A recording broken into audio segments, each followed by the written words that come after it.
Hello friends, ओम नमः शिवाय. Welcome back to my channel. आणि गणपतीचे आगमन हे सगळ्यांच्याच घरी झालेलं आहे. गणपती आलेले आहेत आणि या दिवसांमध्ये गणपतीचा आवडता पदार्थ म्हणजे मोदक हा प्रत्येकाच्या घरी बनतच असेल.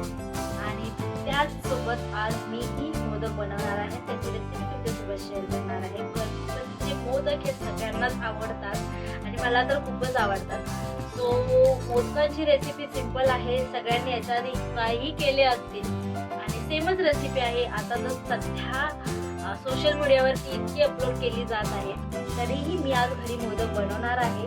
सो त्याच्यामुळे तुमच्यासोबत परत एकदा मी ती रेसिपी तुमच्यासोबत शेअर करणार आहे. तर चला पाहूया मग माझ्या मोदकाची रेसिपी आणि सिंपल मोदक. पहिल्यांदा आपल्याला त्याला उकळ काढून घ्यायचे. त्यासाठी 2 ग्लास पाणी घेऊन त्याला उकळ काढून त्याच्यामध्ये 1 चमचा तूप टाकायचं आहे, पाव वाटी साबुदाणा पावडर टाकायची आहे आणि अर्धी वाटी दूध टाकून मिक्स करायचं आहे. त्याच्यामध्ये चवीनुसार थोडंसं मीठ टाकायचं आहे आणि त्याला चांगली उकळी येऊ द्यायची आहे.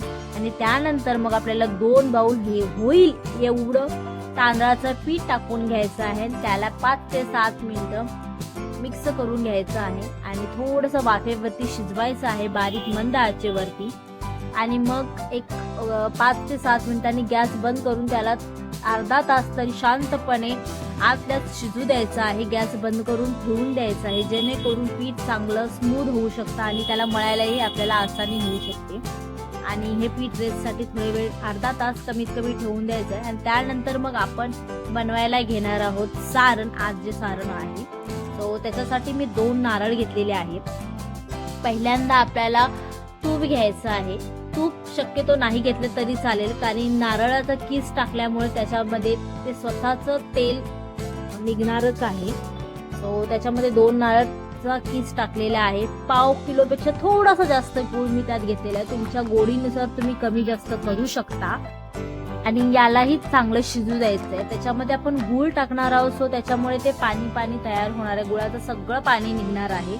पण त्याला मंद आचेवरती करून त्याला चांगलं मिक्स करायचं आणि शेवटला त्यामध्ये जायफळ पावडर, इलायची पावडर ती टाकून घ्यायची आहे आणि असं शिजू द्यायचं आहे.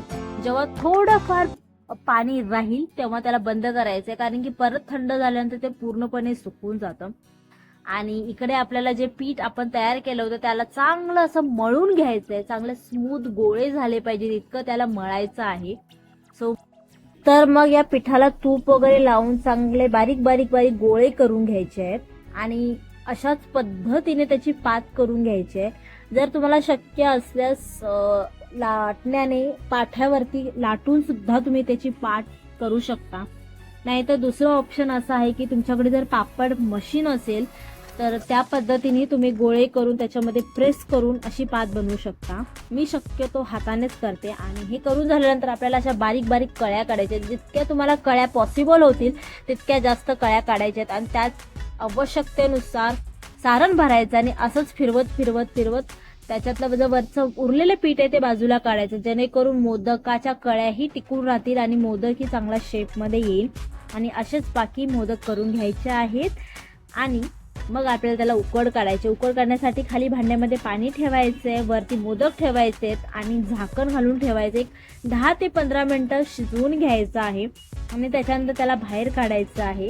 तर मोदक जास्त गच्च असे भरायचे नाही, त्याच्यामुळे ते फुलले जातात आणि फुटण्याची शक्यता असते. त्याच्यामुळे त्यांना थोडंसं सविस्तर पण ठेवायचं. आणि हा आहे आपला बाप्पांचा मोदक बनवून रेडी.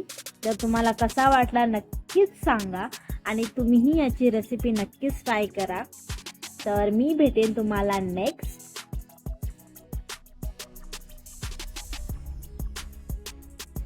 तर मग माझे मोदक बनवून रेडी झालेले आहेत, तुम्ही पाहिलेच असतील. तर ही माझी होती मोदकांची रेसिपी आणि ऑलमोस्ट सगळेजण याच पद्धतीने बनवतात. तर मग मला हा ब्लॉग कसा वाटला हे नक्कीच मला कमेंट करून सांगा. त्याचबरोबर माझ्या इंस्टाग्राम तेजस्विनी पाटील ऑफिशियल तिथे जाऊनही मला फॉलो करा आणि माझ्या चॅनलला लाईक करा, शेअर करा, सबस्क्राईब करा आणि भरभरून प्रेम द्या. आणि परत एकदा गणपतीच्या सगळ्यांना खूप खूप खूप शुभेच्छा. तसंच परत तुम्ही मोदक बनवून खा. आणि तर मग मी भेटेन तुम्हाला नेक्स्ट ब्लॉगमध्ये. तोपर्यंत बाय.